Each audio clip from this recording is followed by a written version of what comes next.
right, welcome back to another episode of Friends from Work, and welcome back, Robby, to this country on an episode here of Friends from Work. This is a podcast about all things in the Marvel Cinematic Universe, and sometimes things slightly adjacent, as you'll hear about today. I'm your host, Kyle Sconowell, and I'm joined by my co-host, longtime friend, Robby Earl. Robby just got back from a trek across Europe. How was your time, man? Oh, man, it was great. It was the first time we've done a trip like that with a baby, but she was kind of perfect. So it worked out, huh? Yeah, it worked out really well. The plane ride wasn't too long for it? No, it was like we got one of these little bassinet seats that like clips in at the front of the section on the way back, and that was really great.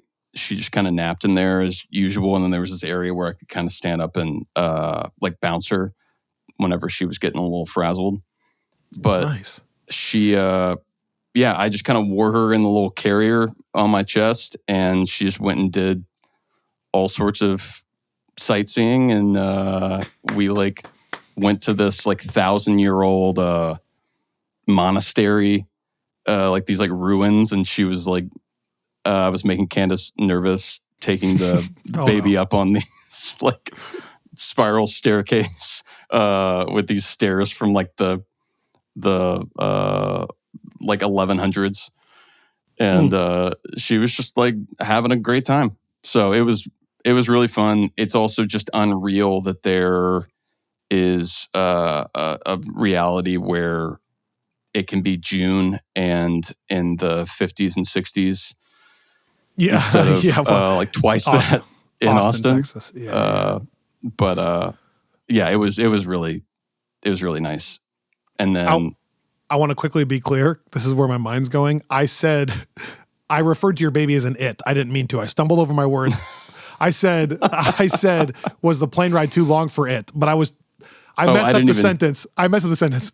Was it too long for her? Okay. No, I have to clear that up. Thank you.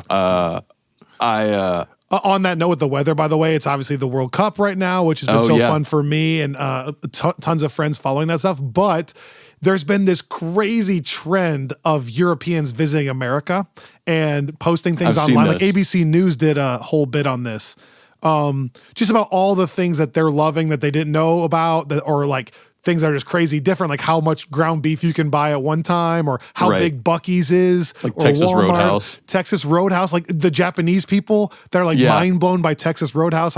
I saw this account of this Japanese person who couldn't believe like the free chips and salsa at a Mexican place, and how you can eat so many chips and salsa before your food gets there. We're like, yeah. And then did you see the ranch dressing thing? No, but I can only imagine. Unbelievable. This is true. There's so many people from Europe trying to take ranch dressing back to Europe that the TSA actual Twitter account had to say, by the way, if you're taking ranch, you have to put it in a checked bag. It's on their Twitter, an official government. Like, so many people are trying to fly with ranch in their carry-ons that I guess ranch is scarce over there. And so popular once they've had it now. So I saw a lot of funny tweets being like, you wonder why we're overweight. I mean, just come eat here for a little bit. So now they're getting a taste of why that looks. But anyways, also one of the things was the weather. The difference in some of the weather, like some people going to Arizona for games and coming from where you just came from. That was my whole tie-in. I just have to say real quick, I thought about this with TSA.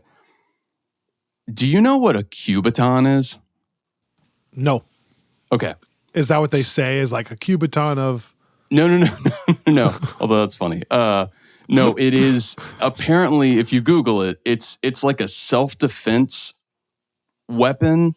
I thought it was a unit of measurement. that I think people will use in place of like close quarter self-defense keychain tool developed in the 1960s. It's almost like a mace type thing, but it's like a weapon that is designed to like target pressure points, so you can kind of like quickly get away if someone's trying to abduct you or whatever.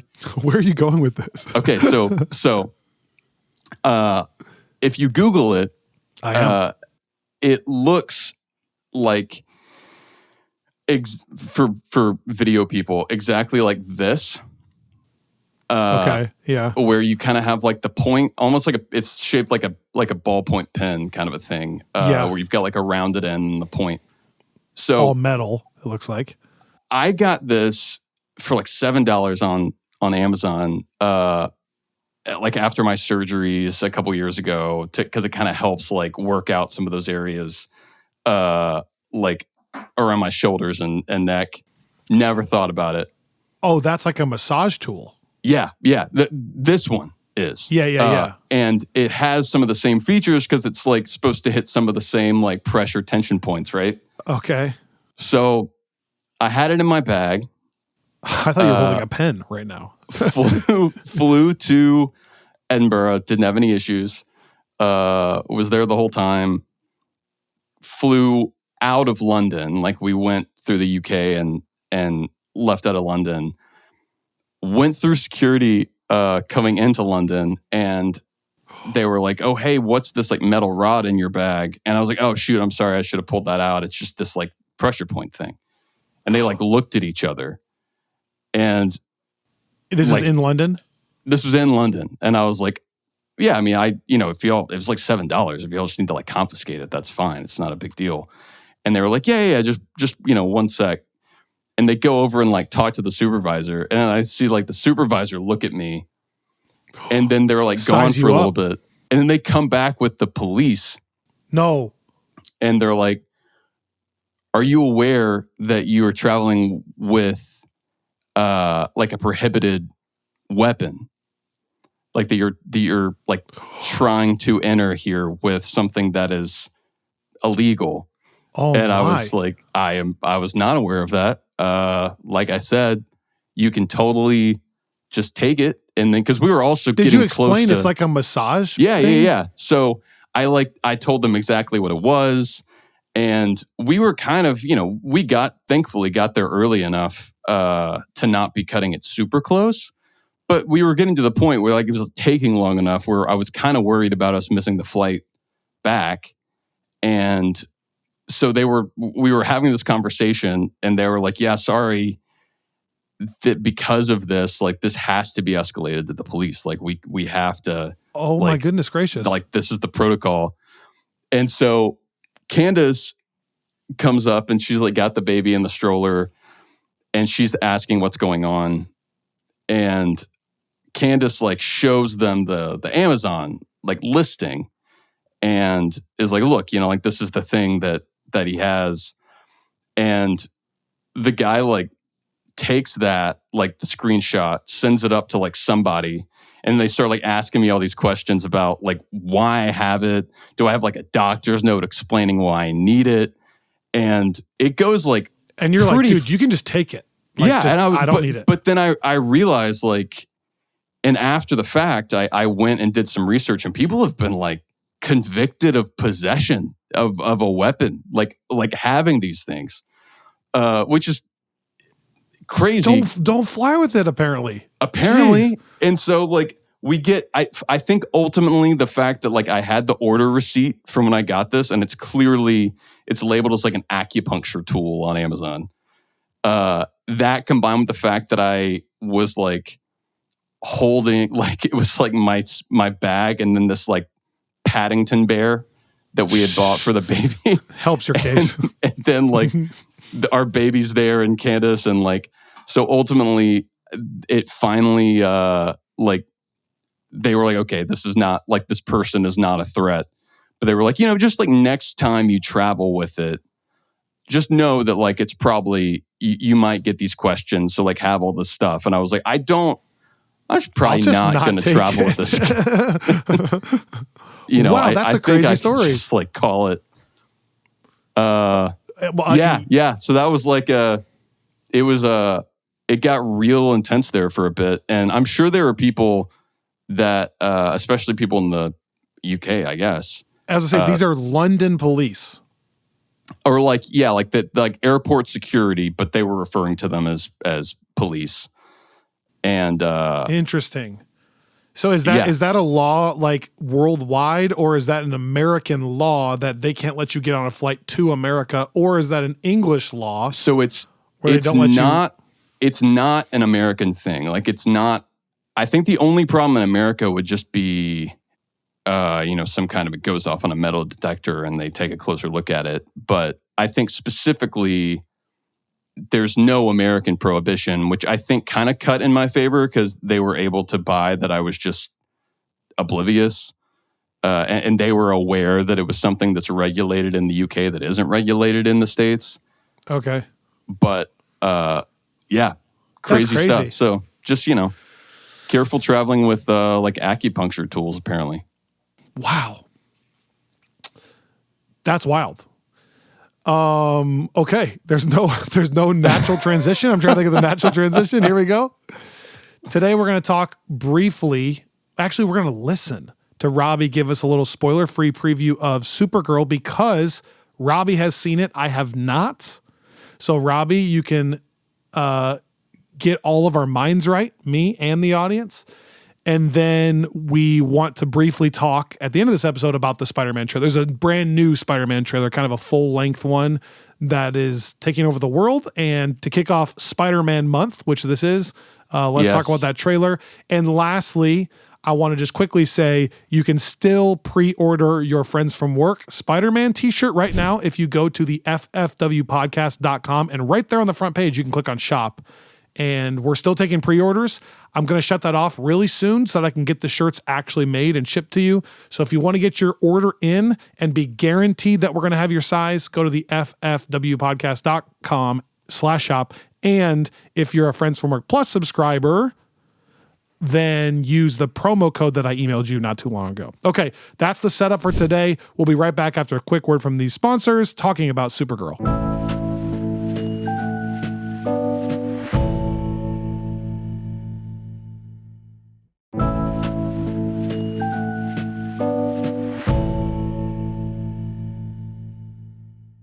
All right, so Rob, two other things I quickly want to make known to our audience before we talk about Supergirl and Spider-Man. One is that next week we'll be doing a Spider-Man mailbag, bringing that back. So your questions, us answering them before we've seen the movie. So hit us up anywhere. You can send a written question or you can leave us a voice message at 615-933-9530.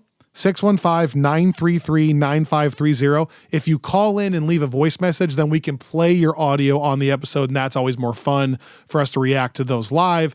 But any questions you have regarding Spider-Man, Spider-Man Brand New Day, where it goes from there, Spider-Man's role in Doomsday, Secret Wars, get your questions in, all things Spider-Man, call that number or send us a message. Go to the ffwpodcast.com and click on contact. So that's one thing I want to say. Get your questions in. Next week's episode is going to be all mailbag questions, and I'll remind people on Patreon and Discord.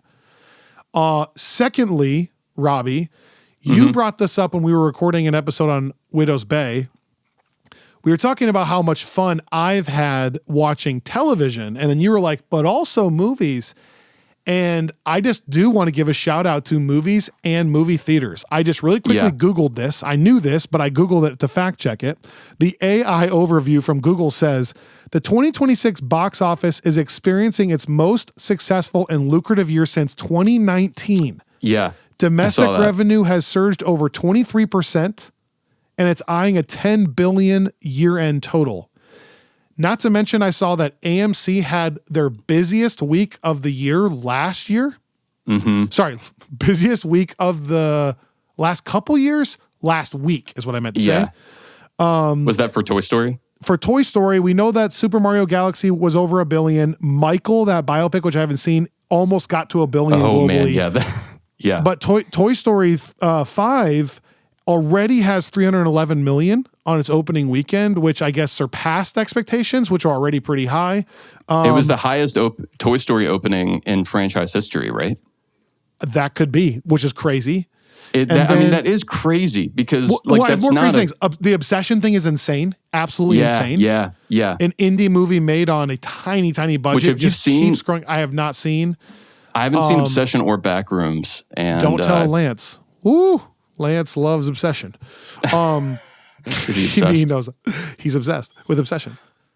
But sorry, I want you to respond. But my point is, that's also been crazy. Like the horror genre has been crazy. The animated kids thing with Toy Story has been crazy, and Super Mario Galaxy, right? That's been crazy. Yeah. And we still have the Odyssey, which had a ton of pre-sales. Yeah. And then Spider-Man Brand New Day, I don't know if you saw, is now the 4th most pre-sold tickets ever right now, and it's still growing.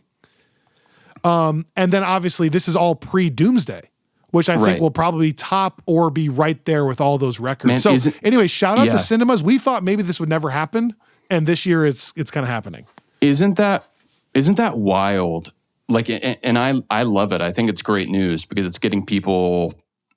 Like, I think movies are kind of special in a way that like TV. I think people get fatigued by it because it feels like something you have to keep up with. There's like a week to week commitment. There's a lot going on, and you're kind of having to like plug back in for bits at a time. I don't really think that people feel that way with movies. I think you have to be careful about releasing too many things maybe on one weekend, and you see studios try to work that out. But I think it's more like if you get in the right, like if you're just in the habit of going to the movies, I think that benefits all the movies, at least like on a like more long-term over the course of the year basis. My point being, I love how insane this year is. I mean, even you just look at Zendaya's year. Like you don't even have to really go she's beyond like the top her. of that. Yeah. As a like, that's just a wild year. She's doing like 3 franchises, like tent poles in the same year, and like not even counting. How about Tom Holland's here? Yeah, he's like a main character in the Odyssey. Yeah. I think. I think he is. But I love that all of that, all the conversations, all the buzz around these things. Those are all not even Doomsday. And I think that's really fun because I think it can start to kind of ramp up this thing that Doomsday can hopefully deliver on. And that gets me excited. And in a weird way, as much as we've kind of gone back and forth over the last couple of years of like, should they have kept the Avengers franchise going, should there have been at least like one other Avengers movie? Like, did they kind of lose that momentum? At least in this moment, it kind of makes me grateful that they waited until now. Like we're talking about the biggest theater year since 2019. And, that was Endgame year. That was also Rise of Skywalker year. That was like big event stuff, tentpole stuff. And so I think it maybe would have been a bit of a bummer to have Doomsday come back whenever it was not really the right time or like people weren't going to be as receptive. But I think, if people are coming off the Spider-Man hype and just the general, like being back in the theater for a theater experience, like that kind of thing, I think it can make for a really, really special close to the year. Yeah, it's setting up. It's setting up like it could be a huge bombshell. I mean, if the movie is good, I think it will. We literally said this was not possible. I do think it's possible now that if the movie's good, that we get close to that Infinity War Endgame level of hype and money. There is a chance that's possible if it rips. Also, back to what you said about TV, that is so fascinating. I think the whole industry went through this era because of COVID and because streaming was starting to take off. Everybody had to start shifting to, is this movie streaming or movies or whatever? And you're so right. Like, it's interesting. I mean, there might still be fatigue, but how much Marvel fatigue would there be if there weren't any shows? Like, would you be that fatigued just because you saw like Multiverse of Madness? No. And Quantumania, or like 3 movies in a year? Would that have been so draining? Probably not. I think about Star Wars. Like, if they had not made a show, then the last movie they would have had was 2019. Yeah. Yeah. Which is not totally true now because they've had some stuff. But you know what I mean? Like, yeah. No, I think that's right. You wouldn't have been fatigued. I'm not saying it's not a net positive because I still think the shows are a net positive, but it's important to remember that the entire Hollywood industry has been adjusting and COVID forced them into things. Like I as a little tangent, like I even saw some people, because Brand New Day looks so good, now starting to jump on the screw John Watts train, which I want to say is so dumb in hindsight because he made an unbelievable trilogy. And then people forget that they take a screenshot from No Way Home, it doesn't look good, that he had to make during COVID shutdown.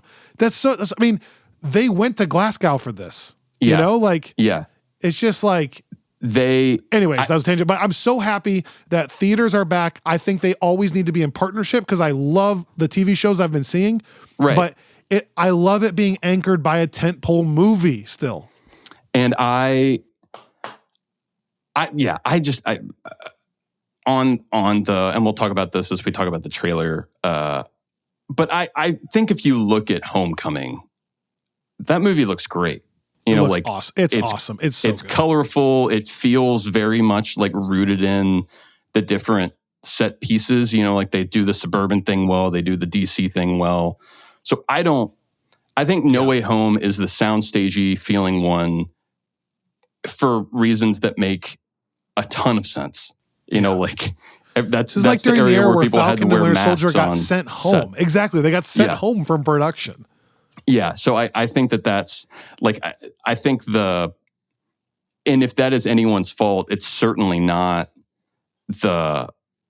it's not John Watts, and it's not the VFX people. It's probably Sony for pushing things out, you know, on the schedule it felt like it had to. But that said, you know, it is fun to see a return. I think that's part of it. I think that's part of it too, is you can now see, like, I'm just glad studios feel like it is now worth putting in the time and the money to do things like that and know that there can be a return.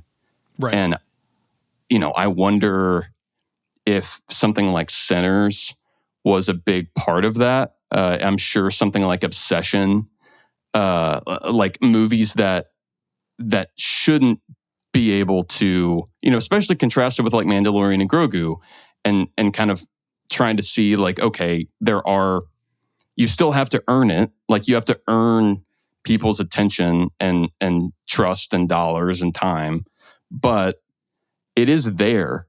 You know, it's just figuring out how to crack that code. But it's nice that we're not just in this, well, you know, 2019 was this peak of the movie experience and it will never be that good again. It's right. Because that's a worse version of the world, I think. Yeah, I agree. When I went to a screener of Disclosure Day, I posted on our social media because I went to the Hollywood 27 by 100 Oaks, you know, by the south part of the restaurants there and whatever. And it was a Monday night screener, and I got there at like 6:50 on a Monday night, and the parking lot was totally full. And I filmed it because I'm like, what in the world? Is cinema back? Because this is a Monday night, and this theater in general is not like always hopping. I've gone to so many movies there, you probably have too, where you could just get a seat pretty easily. You know, there's maybe 30 cars in the parking lot. You can park anywhere you want. I'd like go down lanes to find a parking spot. So people, and this is a Monday, so I don't know what they were there to watch, but they were all watching something. So it's pretty cool. It's pretty cool. It's good. And I'm with you in general. Like, I haven't even seen Obsession, but I think it's a good thing for all things. And the lesson that Hollywood can learn is good when these things are successful, and that, it's not dead and whatnot. Okay. With that being said, tell me about Supergirl. And I'll just say, if you don't want to hear anything about Supergirl, even though it's going to be spoiler free entirely, and I haven't even seen it, check the timestamps because we're going to talk about the Spider-Man trailer after Supergirl. So you can skip this to the next timestamp if you don't want to hear anything. Yeah, man, I'm so curious to hear your thoughts when you see it. I think you'll really like it. You have such a better pulse, or like you have a better finger on the pulse when it comes to general reaction for like RT scores and all that stuff. I feel like you wound up being pretty close with Disclosure Day too, right? I was basically 100% right. I mean, I'm not trying to be that guy, but I texted it to my friend because, I mean, think about this. Out of the theater, I posted my video. Out of the theater, I'm in the parking lot. And I said, I'm interested to see what people think because I think it's going to end up somewhere around like 75%, but I'd probably go like 65% is what I said in the video. And then I screenshotted you the video when once it was out, the audience score was exactly 75 and the critic score had worked down to 80 or 79. And I had said at the time when I was posting that video, it was 90. Yeah. And I said, I think it's gonna come down once some of the like shock of the Spielberg thing. So again, I'm tooting my own horn here, but like, yeah, I was exactly right to the T with the audience score. All I'm gonna say about Disclosure Day, because I still haven't seen it yet, but Spotify knows me enough to push me any new John Williams music. Yeah. And I did listen to the start of the score and disconnected entirely from the movie. So, that's a big piece of whether it actually works as a score. But the music itself, I thought was incredible. Okay. So I am curious to see how it matches up. But incredible and kind of like just like beautiful pieces of music, sort of orchestral I do not want to talk about Disclosure Day. I will say as a follow-up, since I've posted, 2 full episodes about it, is that one, I think if I saw it a second time, I'd have a different expectation of what the movie is. Yeah. And I'm sure I would like it a little bit more because, but even with that being said, I still think there are movie making errors, like mistakes, not mistakes, but like things that were just omitted that I don't think you should do. Anyways, continue. That said, like recognizing that I am not always able to tell what general audiences are going to think and recognizing I had seen a little bit of this going into the theater, that there were mixed reactions and a lot of people kind of saying like, it's fine. Man, I had a blast with it. I thought it was I was really nervous for this movie for a couple of reasons. One, I really like the universe that James Gunn is building. I am not one of these people that's like James Gunn is God's gift to superhero movies and he can do no wrong. So I was prepared to not like Superman, and Peacemaker doesn't even really seem like it would be my scene so much, or Creature Commandos, but I've watched all of those things and they've all been great. And I feel like James Gunn he's really trying to do something interesting that has its own stamp.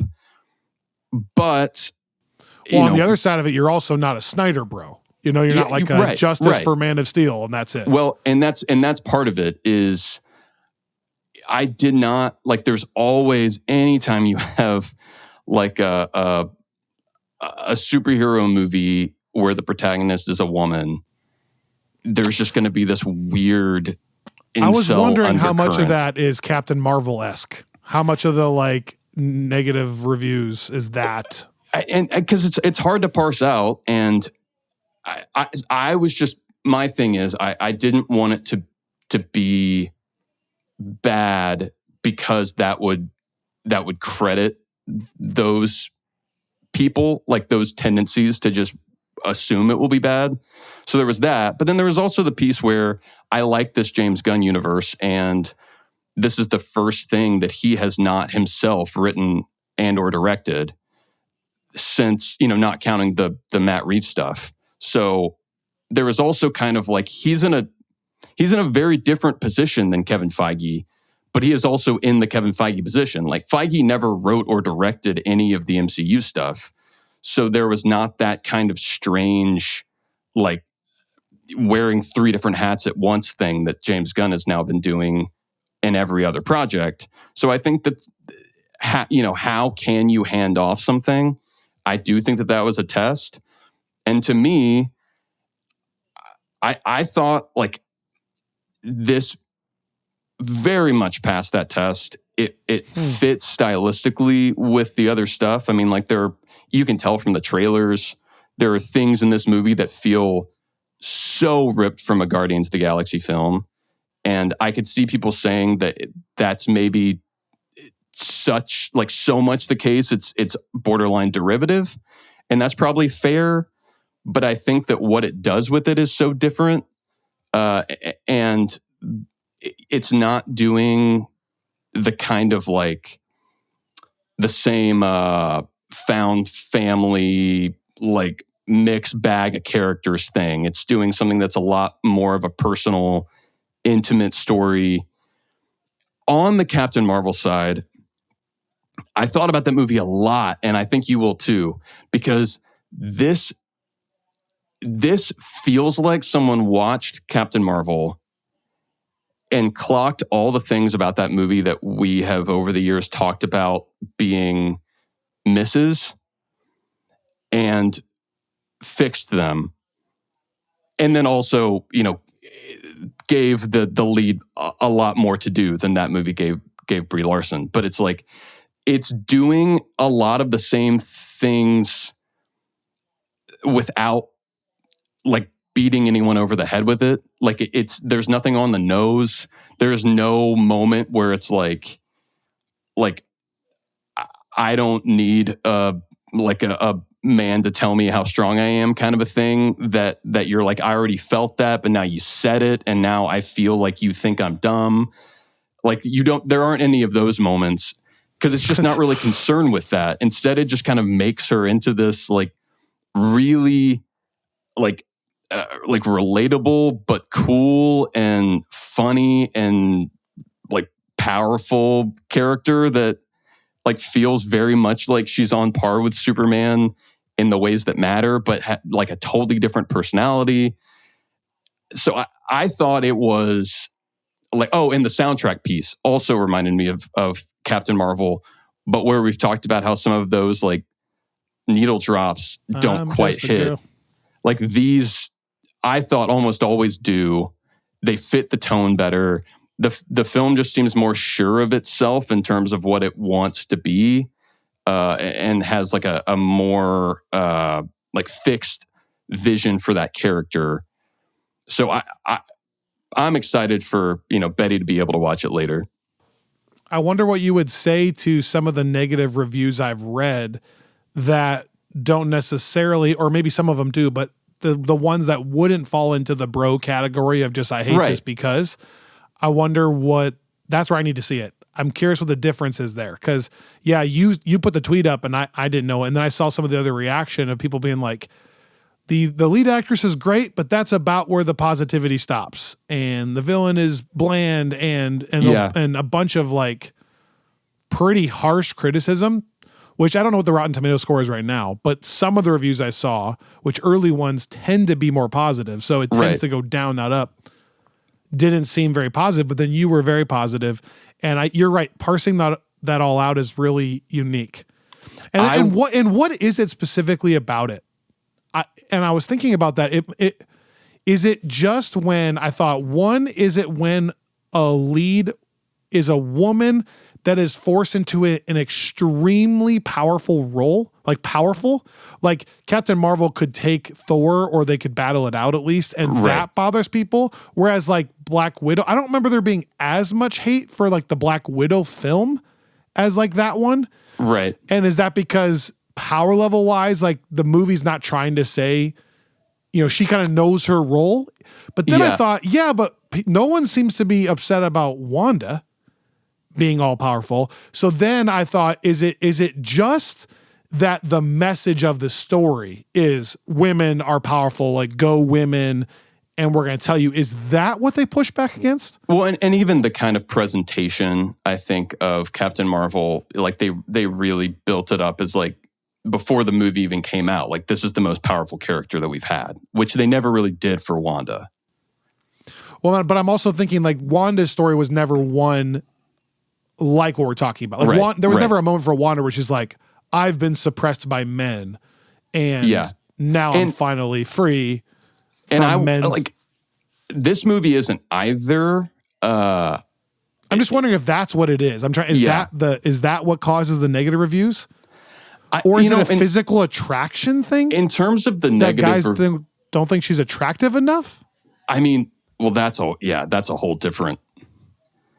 I'm being serious though. I'm trying to. What is it? I will say, like, our screener theater was full. Like, I think that they let general admission people come see it, and it seemed like people were having a great time. Like, people were really into it. Emily and I saw it together.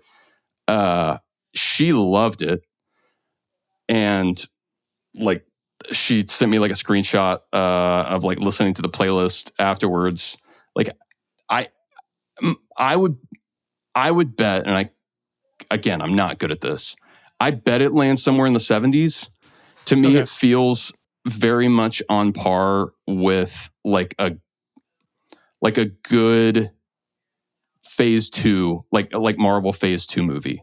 Like, no one's going to be like, this totally changes the way that I view superhero movies. This is up for awards. This is the best thing I've ever seen. And it's, like Guardians, right? Is like, oh, wow, this is a sort of watershed moment for and it's not that. And it's not The Dark Knight, obviously, but neither was Superman. Like, I loved Superman, and I think I love this for a lot of the same reasons, and that it's the sincerity thing, like, it's the way that it's the opposite of the Snyder approach, which is like, these are gods too cool for school. And they are like operating on this epic level. Aura farming. Yeah, like I like that this is it's dealing with some of the same themes, but from a totally different perspective about like what it is to be good, and that versus being perfect or being great, and talking about the like how you deal with like how you come back from loss, but not in the same way even like the MCU's done it, where it's like, you have Thor and Wanda and people like that pounded and pounded and pounded and then watch until they break. It's more like, what's the next phase? Like, what does it look like to make use of that and carry it forward? And it all felt really honest to me. And I thought her acting was great, and the writing was great. The thing, I even thought the villain, like, I had read that the villain was forgettable. I hated the villain by the end, which is kind of, I think, what you want out of a villain. I mean, like, it was like, to me, right? Like, the villain from the Marvels is, I would say, is maybe like the worst superhero movie villain that I've seen in a while. I can't remember her name, but like Ben slander, just some serious Ben slander. This was, to me, so far, like, again, it's a hateable villain. That's what you want. But the one thing I'll say, like, there are maybe a couple of tonal points. I would say, like, the effects are not always. Yeah, I read that they weren't unbelievable. Like, they're fine, but not as good as Superman. And again, Superman has been a sleeper for me, where the longer I've sat with it, and every time I've rewatched it, I've liked it more. I just really like what that movie has to say and the way it makes me feel. This is not as good as Superman, but I think it is, to me, it doesn't read as a drop off, like a worrying drop off. Like, I don't think that this should be something, even if it comes out with like a Rotten Tomatoes score that looks low. I have a hard time viewing this as some kind of step backwards for people that enjoyed Superman. The only other thing I'll say, other than like the effects and maybe like it's just a couple of tonal things, Jason Momoa, I would probably have preferred a version of this movie that did not have that character. I'm kind of fine with it. He's having fun with it. The character in the comics, Lobo, is very like almost kind of Deadpoolish at times in terms of not taking itself super seriously. Irreverent. So he's allowed to have fun with it and be goofy. I tend to think that, like, like I really like seeing Jason Momoa in Dune and just letting him kind of do a little bit more of a serious thing because he's gotten so into the comedy stuff. And unlike Chris Hemsworth, who I think really excels when he's given comedy and is a little bit more boring when he's not doing that, I kind of think Momoa is the opposite, where I like that he's having fun. There's a little bit of the like Nick Cage thing where he's just like, I'm going to be zany. Yeah. That doesn't totally work for me. Okay. But I think it's used. He is not a big enough part of the movie for it to really detract.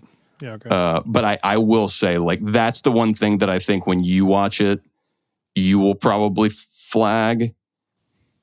But this will be an interesting one. If you want to hear us disagree, is my gut, because I don't view Superman as fondly. Like, I had an okay time with it, but that isn't my tonal scene. And it is yours. And like, we have so many things on this podcast where we're just like lockstep on everything. And when it comes to that kind of like Captain America, First Avenger, crazy sincerity thing, that's where I think we a little bit divulge, even after 7 years. And so, whereas like Disclosure Day, I was walking into it hoping it would be a 92% and be like my movie of the year and sci-fi in all the best ways, and I left disappointed. I'm going to walk into Supergirl thinking it's a 55%. And so hopefully I then come out of it going, oh, that was more fun than I thought. It doesn't have my interest yet. I don't have any reason other than it's not my tonal scene. And that's again, it is tonally pretty different from Superman still. Like, okay, I'm just but, we'll see. No. I don't know. I think knowing in my mind, like if it were a Marvel, like, because that's the only way I can think of it from your perspective, because I do recognize that like you don't really have much investment with the DC stuff in general. Right. And not that I have a ton, although, you know, I've read the comic that this was based on, and the comic is incredible. And I do think some of the reviews have been people saying it doesn't quite live up to the comic. And that's probably fair, but I think, again, it does a much better job of adapting that comic than, say, like Love and Thunder did adapting the Jason Aaron stuff. If you're looking at kind of the, like a one-for-one thing. But for you, like, I don't know. I think if you and I went and saw it as like a screener and it was like a Marvel movie, I think you would have a good time with it. I think you would like it. Okay. I don't know if that carries over, though, if you don't have the investment, you know? So it may be it was at least fun for me to write a very positive review of, it's blowing up on Twitter, by the way. Oh, wow. Yeah, I'm sure. Here's the fun thing, though.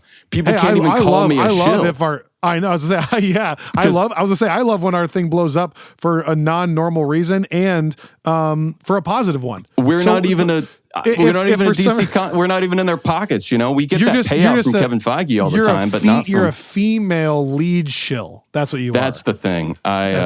You're too pro women. So that's on you. that's you know, like becomes a girl dad, and and now all of a sudden, look at all these hot takes. Look, as the father of a daughter. Yeah, that's how he's doing the whole episode from now on. Listen, I know women. Okay, I have a daughter, and I'm married to one. I do now, though. I want you to see it so we can talk about it. I also think Annika will really like it. It feels like a movie she would be into. Okay, as you know.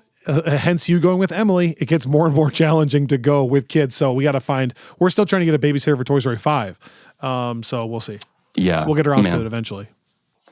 Okay. And then the last thing I'll say is talking about that comic, the Tom King, Bilquis Evely, Supergirl, Woman of Tomorrow comic that is currently on sale on panelboundcomics.com is, you know, there are a couple of Tom King comics that I've talked about at various times. He wrote the Vision book that we talked about around WandaVision. He wrote Mr. Miracle that I've plugged a lot online.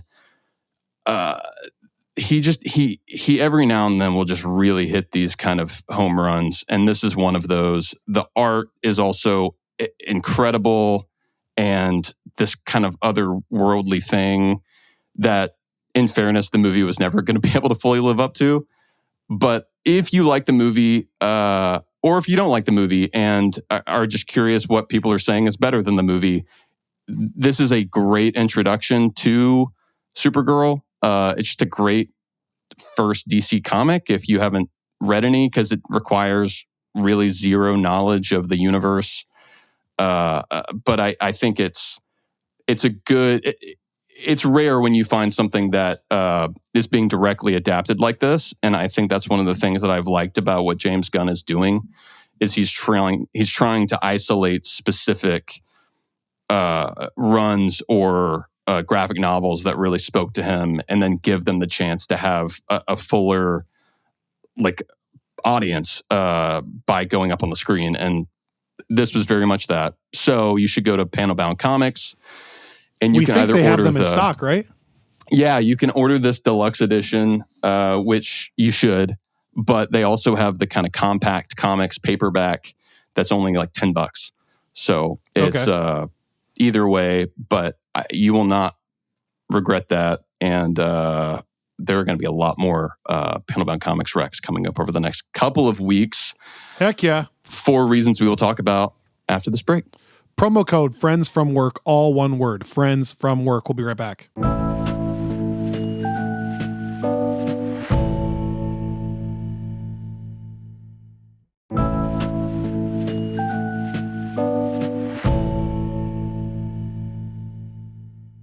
So, Robby, to tie this whole episode together, I was just thinking how unique it is for us that we were talking about movie theaters and the year they're having, and it's the best year since 2019. And I just think it's so interesting that that's also when we started the podcast. So there's actually, even though we've been doing the podcast for a long, long time, as a reminder, the first year or so was mainly, hey, look at all these things that we love so much, and let's celebrate that together. But then you and I right away, like after WandaVision, after Loki, kind of it started becoming not controversial, but this whole era has basically been shifting from that to us being kind of the minority, being like, hey, this is really fun to still do. Maybe not the minority, but smaller than it was in 2019. So I think it's interesting and fun that maybe for the first time in 5 years, we as a podcast can start feeling some of that. You know what I'm trying to say? Like start feeling some of that positive momentum again. Like the way it felt to cover WandaVision week to week when it was so in vogue, or it was so popular to talk about it because everyone was in love.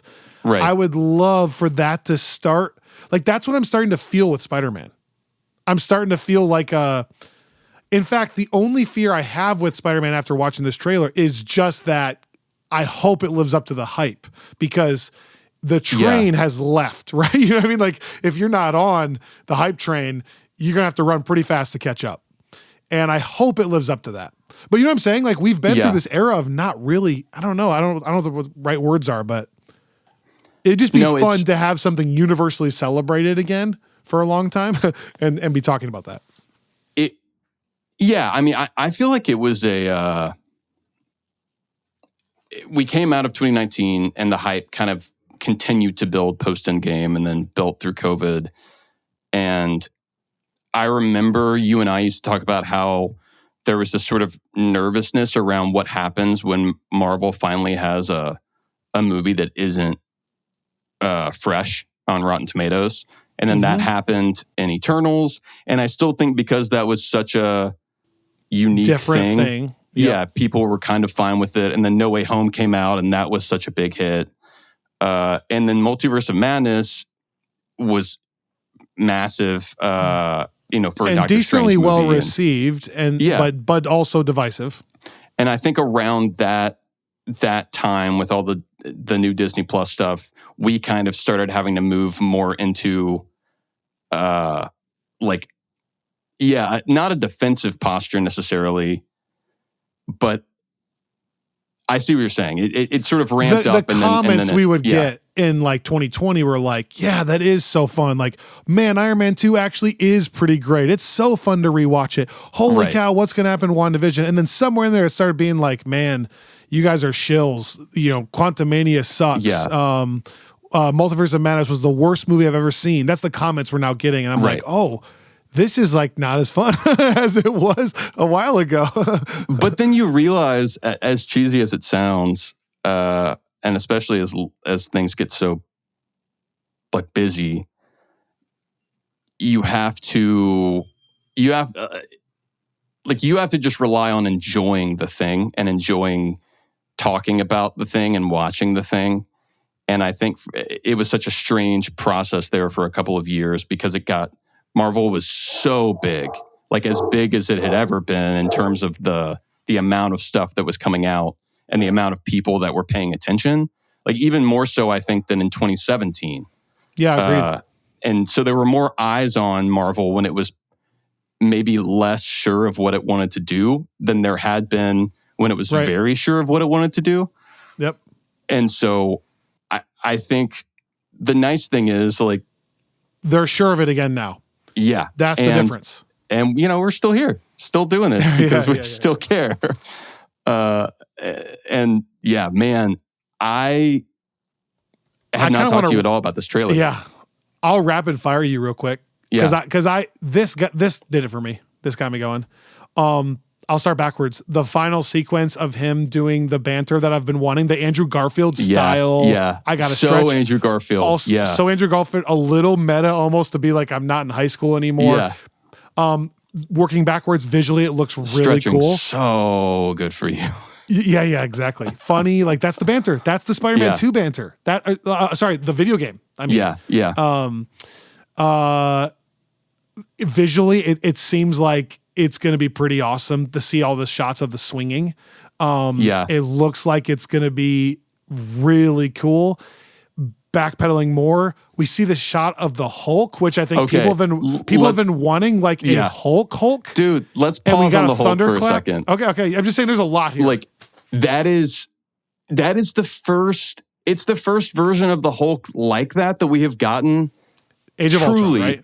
Since Age of Ultron, because even Ragnarok was a tamer Hulk that had more Ruffalo in the performance, and he talked more, and that was the whole point of it. Yeah, but man, that was a fun. It's crazy how long it's been since we've had that, and we've been big proponents of the Hulk journey, so we're already kind of in the minority. But as we've said in this podcast, it's time, right? Like when you saw that, it was like this. We do need a Hulk that invokes a little bit of fear.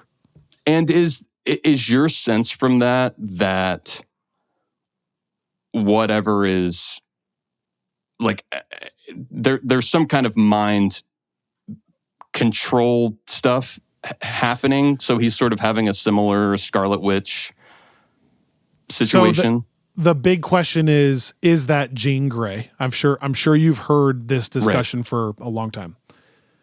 Tanner actually on our Discord brought up some good questions. It's a discussion we're going to have in our mailbag episode and et cetera, following episodes, just because I could see reasons why it's Jean Grey, and I could see arguments why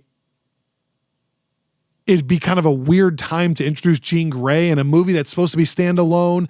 And like, why not wait to bring X-Men in until we've wiped the board with the old X-Men, and set the table? But could you have this be a thing? Also, there's no way they're doing Dark Phoenix already. So why is Jean, maybe it's a Jean who's really young and just like kind of getting comfortable with her powers. She's not evil, but she doesn't know what's going on. And then the question comes back to with these trailers is how much of the movie do we ever get shown in these trailers? Is this a lot of the movie? That would be my fear. If it's just a tiny piece, maybe we don't even know the villain yet. Maybe that explosion that you see the ripple of the mind control isn't Jean.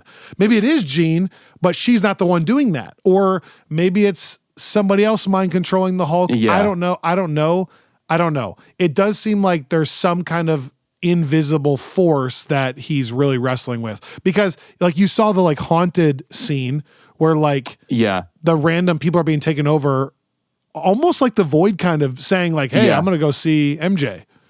Yeah. Yeah. Anyway, that was a long tangent to say, I don't know. That's a big question mark still. Either way, as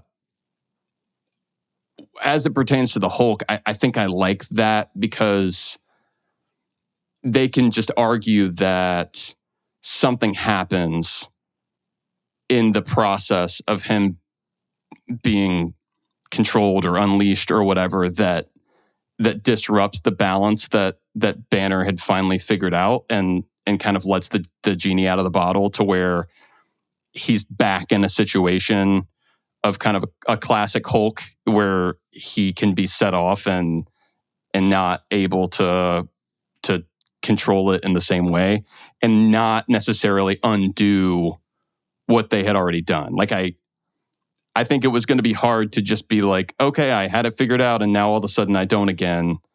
But I think if they kind of have an inciting incident, I'm okay with that. Especially again, because I think in my mind, I still think of a lot of these stories as kind of having ended at Endgame insofar as you wanted them to. I think they did a really good job of making that work on its own from top to bottom. And that's why I think I have fun with them doing, continuing to take big, bold swings because you told one story really well from chapter 1 to chapter 19. I am curious who it would be if not. Are we 100% sure that Sadie Sink is in Brand New Day? We are, right? That she's in the movie? Yeah, 100%. Yeah. She's in, I've watched the promo already.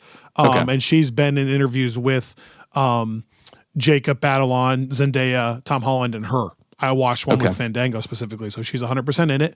Also, there's a screenshot from the trailer that if you zoom in, you're pretty certain, even though she has a dark hood on, that it is her face. Okay.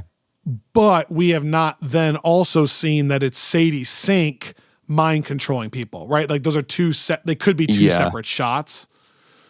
Yeah. I'm with you. It would be a weird time to like. I'm weirdly less intrigued by that and her character. Like, I don't mean this to be rude at all, but Greg on Discord was saying that Connor had also chimed in and said, well, you don't bring a star as big as Sadie Sink in to just have her be some other character. And I had to push back and be like, is she that big of a star? She's been in Stranger Things. Right. Like I Googled her IMDb. It's not like she's, I don't know. I'm not trying to be rude to Sadie Sink, but I'm saying like, no, I don't think she's so A-list that you couldn't bring her in for somebody not Jean Grey. Right. Yeah. And I would also say this is maybe controversial. I had a tougher time with Sadie Sink in the last season of Stranger Things. Okay. I felt like she was a real standout in season 4, with the Kate Bush stuff and all that. When she was really young. Anyway, so I'm with you. That's what I'm saying. It's not like we're like, oh my goodness, Sadie Sink's here. She's going to take over the whole movie as Jean Grey. Like, especially when you have Zendaya in, already. Right. Yeah, that's you don't necessarily. That's right. Yeah. But I just think it would be such strange timing, to your point, to introduce a new generation of mutants right as we're supposed to be having this kind of massive wrap on a whole other saga. I personally also think like what was the whole point of this movie? One, that they get back to not having to be so connected to everything else like Doomsday. And two, that they make it super grounded. Yeah. And I think to myself, if that's Jean Grey, I'm not saying I will be disappointed, but isn't that a little strange to, one, make this person who's like kind of by nature not as grounded, a mind controlling like Dark Phoenix type thing, one. And two, if you're really interested in keeping it separated, why then take that to be the chance to introduce one of the most important X-Men now? Well, and that character has, like, I cannot think of a character that is less connected to Spider-Man in the comics. Like, there are characters that have had at That's least on the top 5 least connected. There are characters that you wouldn't think are connected, but then Right. there's some been surprise one, appearance. yeah, like one story that really like they both worked in and it was great. Or like Spider-Man Daredevil, very much connected. Spider-Man Human Torch, like where I would think, yeah, for sure that would make sense. But this would be such a strange movie for them to do that in. And I'm leaving the door open that it could still work if it is that. I'm not saying the movie's going to stink just because of that. I kind of just don't want that because I just feel like there's so much Spider-Man lore to explore. And they're already bringing in Hulk and Punisher and Yelena maybe. So especially if they're already doing all these people, do we also then need Jean? And they're doing Tombstone and Scorpion and, you know.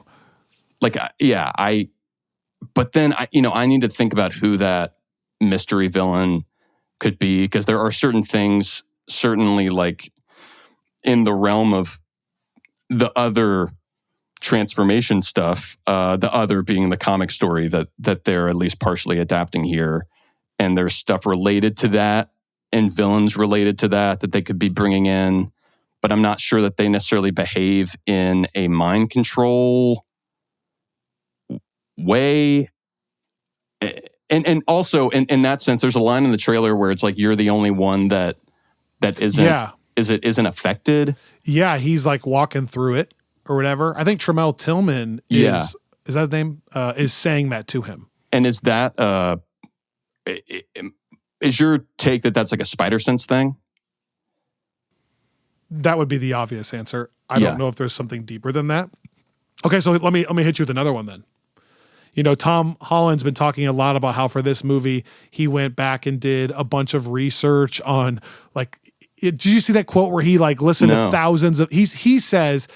And this is where it's an interesting line, but he said he's listened to hundreds of podcasts. He's been on Reddit forums trying to see what the fans want, which obviously we don't want to be reactive to all their ideas. You could end up with a mess of a movie because he's like, well, they like this and they like this and they like this, And, like what you talked about on your Star Wars episode about like Rise of Skywalker. Right. We don't want that, but to the degree that it got us like a cooler suit and that Peter's back to being poor and wrestling with those things, that's good. Here's my hot take.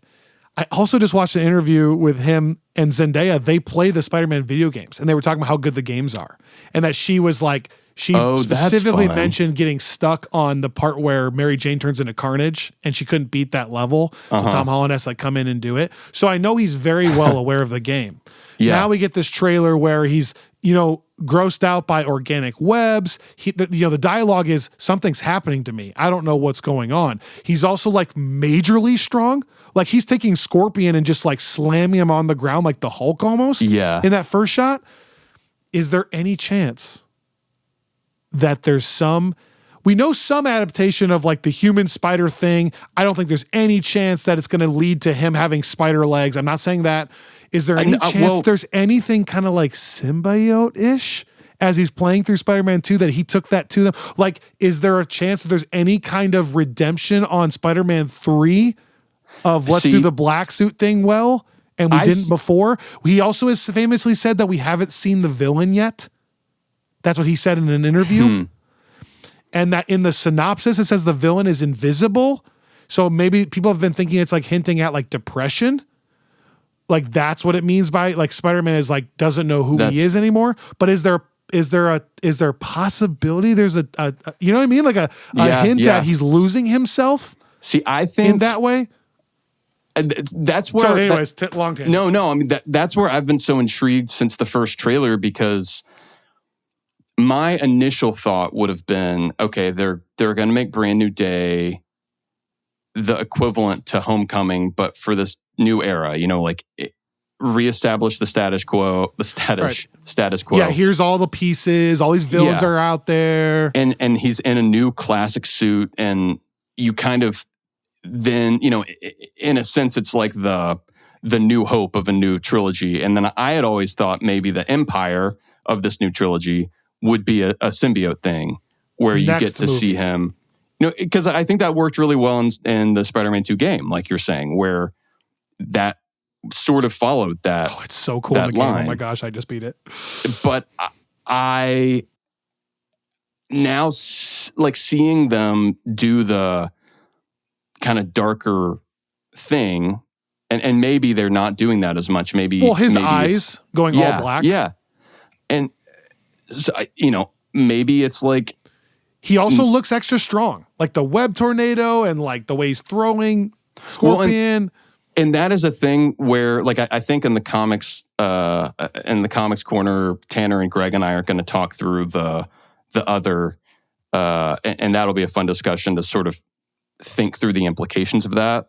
But that all kind of has its grounding there too. Like he comes out of this kind of metamorphosis as you basically find out that ever since he was bit by the spider, he's been kind of evolving. And then there's this moment of like a next step, and he comes out with like fuller spider powers where he doesn't have spider legs and stuff, but like he has organic webbing now instead of the original web shooters. And like, I mean, that's what they want you to, the narration was literally that.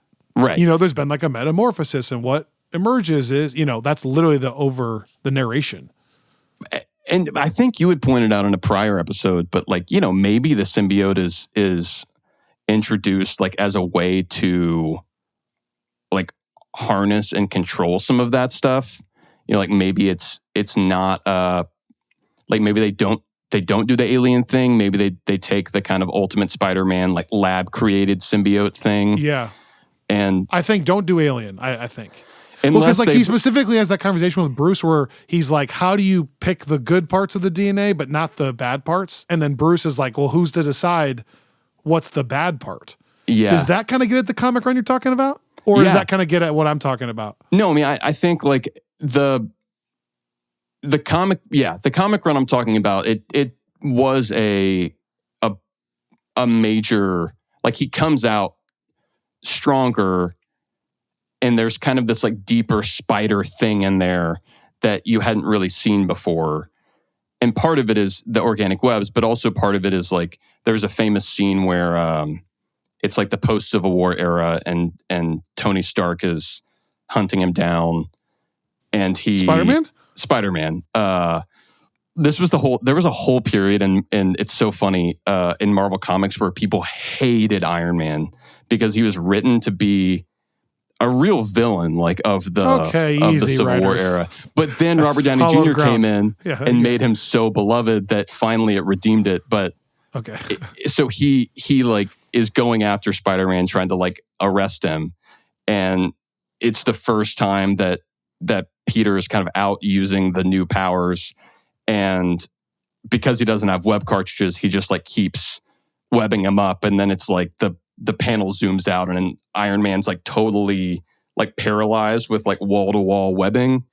And it's this thing where he's like, wow, like first time like going all out since I got like the new organic webbing. And you're supposed to get this sense that kind of all of his powers have now been dialed. That's certainly what's happening up. With him with the hand, that shot. Which is cool. And it's so cool. But so maybe to answer your question, it seems to me like because they're doing all that if they introduce the symbiote here, it would not need to be resolved here. Like it would need to be that's a what I was different going to say. If they are doing it, my only hope then is, what if the movie ended with him in a black suit and angry? Yeah. Like, we know we're making more of them. It's okay. That would be, it doesn't have to end resolved. That would give me chills. That'd be like if it was like the Infinity War, like he's fighting it the whole time, and then at the very end it takes over, and that's how the movie ends. I mean, let's be bold with that stuff. But the problem is they'll want him to have some role in Doomsday and Doomsday. But I've got to say, I mean, it has to be said that the black suit in the comics famously comes from Secret Wars. Okay. And I gotta say, like in the video game, there's a long stretch where you're the black organic suit before you turn into a jerk. Like it takes a while. There's early signs, but at first he just thinks I'm super powerful and this feels really good. So you could be doing that during Doomsday. Like, wow, this guy's just strong.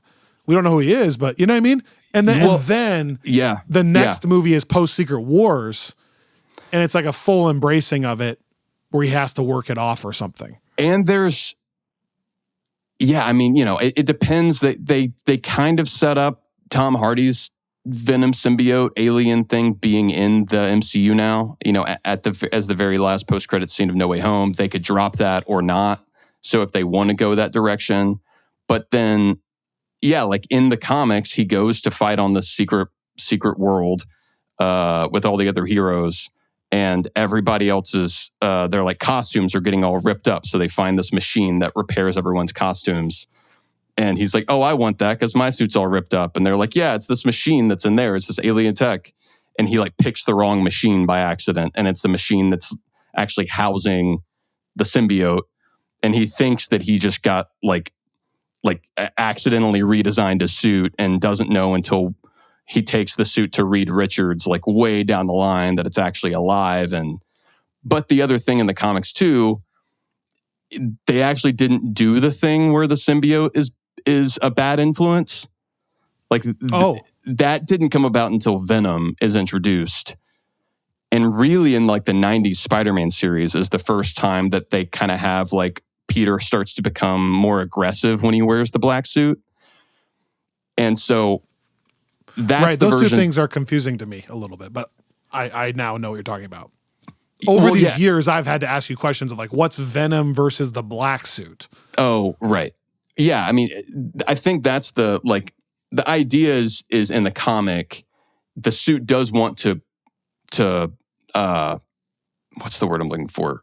Bond with Peter, and Peter rejects it because he doesn't like the idea of like wearing an alien around. And there are signs the alien's kind of like taking over Peter's body when he's sleeping and going and doing things, not like killing people, but just going and doing things. But then he like rejects it and it finds Eddie Brock, and Eddie Brock is separately mad at Spider-Man. And so they're kind of bonded by both resenting Spider-Man. And that's the first time you really see the symbiote be like an evil influence. Okay. I say all that to Spider-Man say 3, right? That's the premise of Spider-Man 3 almost. Yeah, although Spider-Man 3 very much did the Peter's a jerk and more aggressive when he's wearing it. So they could do a very comic accurate thing and not do what Spider-Man 3 has done and not do what the video game has done and not even make the black suit an aggressive thing and do something totally different with it and still be comic accurate. And so, I don't. Here's how I can close this episode, because one, this is a marathon episode, but then two, we're going to have multiple weeks to talk about this. Like, get questions in. We'll talk about it next week. Two things. One, like I said, if they do it, I want them to do it really slowly. Again, if you play the video game, the first time you have it, it's celebrated. It's a thing that's healing Harry. It's like a really cool that we get to do that. And for the first, X amount of hours when Harry has it, you're fighting missions together, no problem. Then when Spider-Man gets it, he's no problem. It's like so slow and well-paced because occasionally there'll be a comment where he goes like, no, he's mine. And Miles will be like, whoa, easy. It's all right. Yeah. But it's like, that's all it is. He doesn't say anything mean. And then later, like MJ calls him saying like, I don't know what your deal is, blah, blah, blah. And then he like hangs up on her and goes like, wow, what's her problem? That's like the pacing of it. That's all. Like, wow, I don't know what's gotten into her. And like, remember there's one scene in the game where he like goes out and beats up a ton of people, doesn't even realize he's doing it, and then falls asleep on a park bench. And when he wakes up, he's like, oh, I feel good. Yeah. He's like, all right, well, what text messages I missed? He's like happy about it, even though you just did a bunch of stuff that's really sketchy. Yeah. So if they do it, that's the pace. Like, this movie doesn't have to be about it. This movie just has to be like this, even if it's not even a symbiote suit, but it's just kind of dark Peter. Yeah. Then I hope they kind of slow play it. He doesn't have to be good Peter by the end of this movie. That is one thing. The second thing I'll say is, as with all these movies, if this movie is basically this trailer, I think it's going to be a good movie and I'm going to enjoy it. It already seems like if that's the plot, kind of as the trailer says, It's going to be fun. I'm going to love the interactions with Frank, with Bruce. If Yelena shows up, that's a huge win. It looks cool. So I think it's going to be good. Where this movie could really skyrocket is if there are some serious things that we have not seen yet. I just am really hoping that it's not just this. Like there's a whole nother part of the movie. Like I have this feeling the Scorpion thing is like the first shot. And it's like a montage, I think, of a lot of villains that he's just like kicking their butt. Yeah. And that has nothing to do with the movie, I think, is what's going to happen. And and I hope I hope we get in there and you and I, like, I'm grabbing your knee going, right. What? I mean, we're doing this? I do think that generally Marvel has been pretty good about not giving the whole thing away. Like, I think they are good about doing the thing that we talked about Endgame doing so well. Like, they give you the trailer the first for the 30 minutes there. Yeah. Captain Marvel, it was that the Skrulls are actually being abused. Like that was not at all a hit in the trailer. Right. I'm trying to think back. Other examples of that. I'll think about that offline. But you're right. I just hope it is that. I hope it's that. Especially if they're talking about they know that there's a level of hype, and I think you're right. I think there's going to be a big montage of stuff that he's been doing, and that's where most of the random villain shots come from, I think.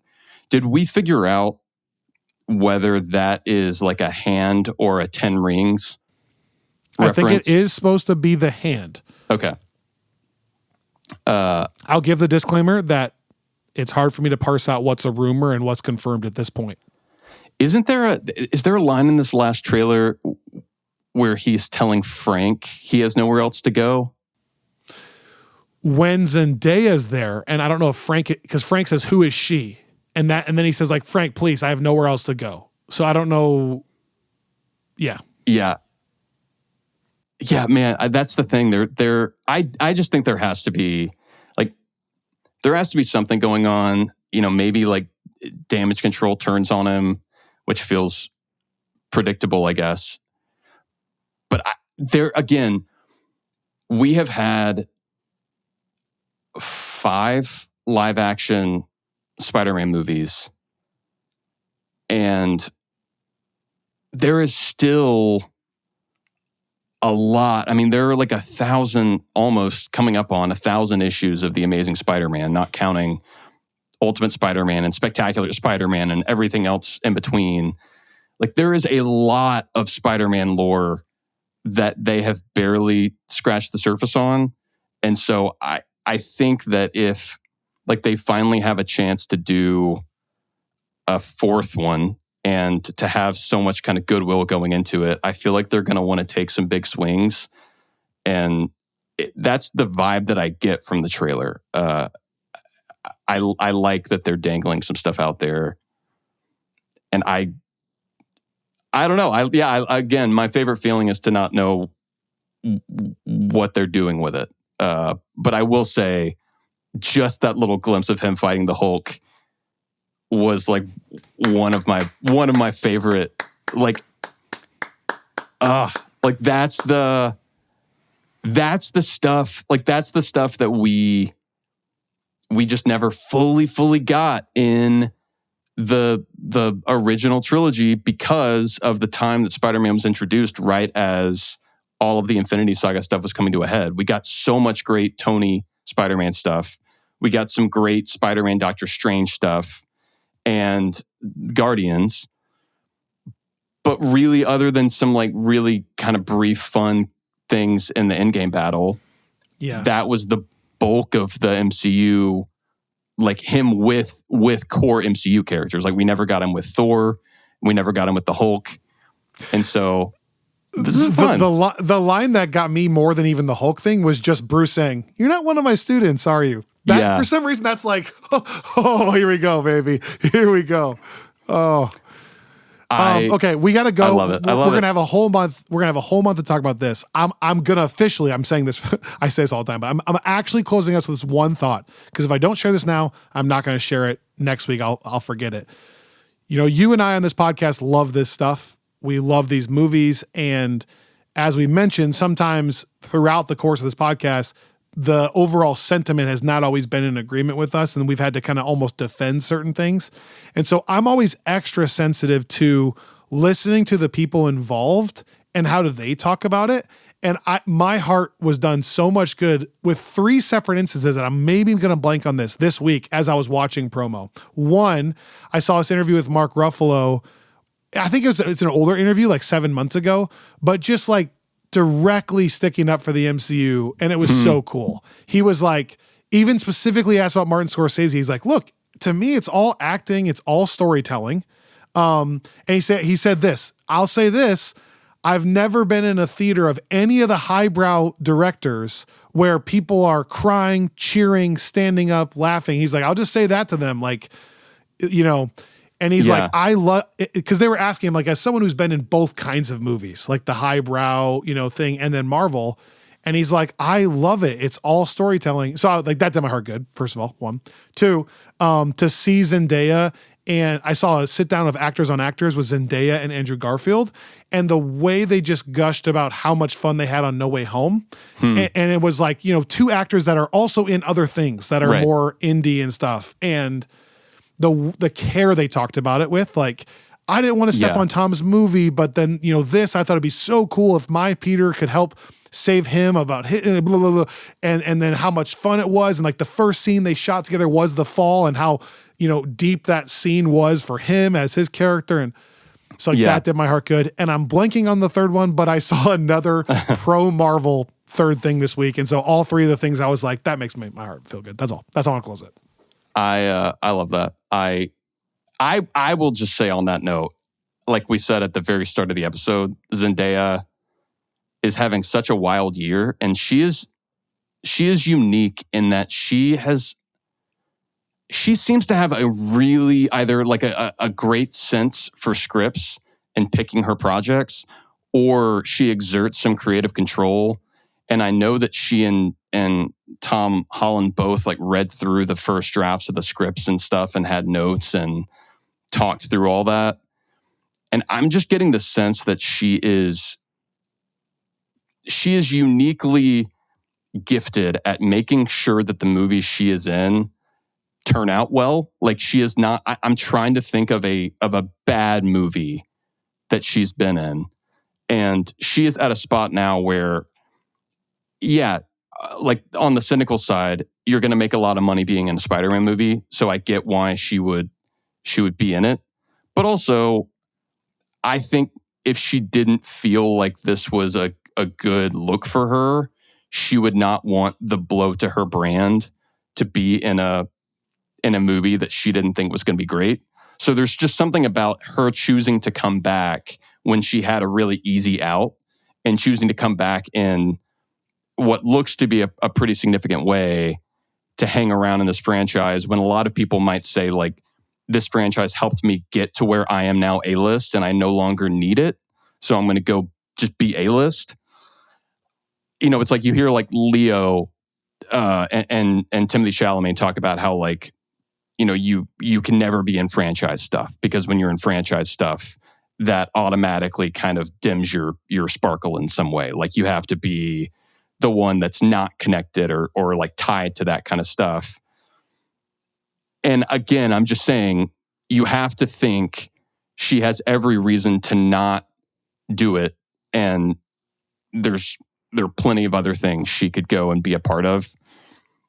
So that Tom Holland, like all of the people that are involved with this, it's encouraging me on kind of multiple levels. Thanks for listening. Thanks for subscribing. Please go pre-order your Friends from Work Spider-Man shirt. Check out panelboundcomics.com and get your questions in by calling the phone number we listed earlier or by messaging us on the ffwpodcast.com. We love you guys. We'll see you next time here on Friends from Work.